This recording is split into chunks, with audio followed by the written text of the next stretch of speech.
السلام علیکم ورحمۃ اللہ۔ قرآن کریم میں اللہ رب العزت نے بہت سے جانوروں، کیڑے مکوڑوں اور پرندوں کا ذکر کیا ہے۔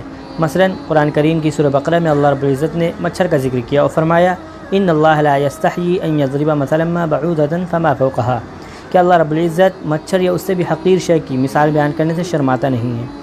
کیا کبھی ہم نے غور کیا اللہ رب العزت نے مچھر کا ذکر کیوں کیا؟ ہرگز نہیں، ہم نے اس پر کبھی غور نہیں کیا۔ چلیے آج ہم بات کرتے ہیں مچھر کے بارے میں۔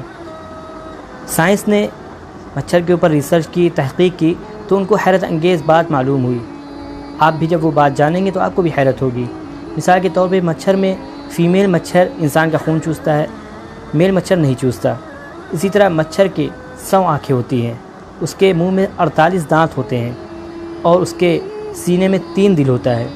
ساتھ ہی ساتھ مچھر کو اللہ رب العزت نے ایک چھوٹی سی سپ دی ہے جس میں 6 چاقو لگے ہوئے ہیں، جس سے وہ انسان کی باڈی کو کاٹتا ہے اور اس سے خون چوستا ہے۔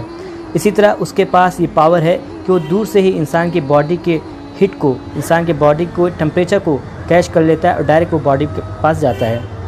اور اسی طرح مچھر کے پاس اللہ رب العزت نے یہ صلاحیت دی ہے کہ وہ انسان کے جسم پہ خون چوسنے کے وقت جب بیٹھتا ہے تو ایک کیمیکل وہ ڈال دیتا ہے جس سے انسان کی باڈی سن ہو جاتی ہے، اور اگر خون گاڑھا ہوتا ہے تو ایک کیمیکل ڈال کے خون کو پتلا کر کے چوستا ہے، اس لیے کہ اس کی سپ بہت باریک ہو۔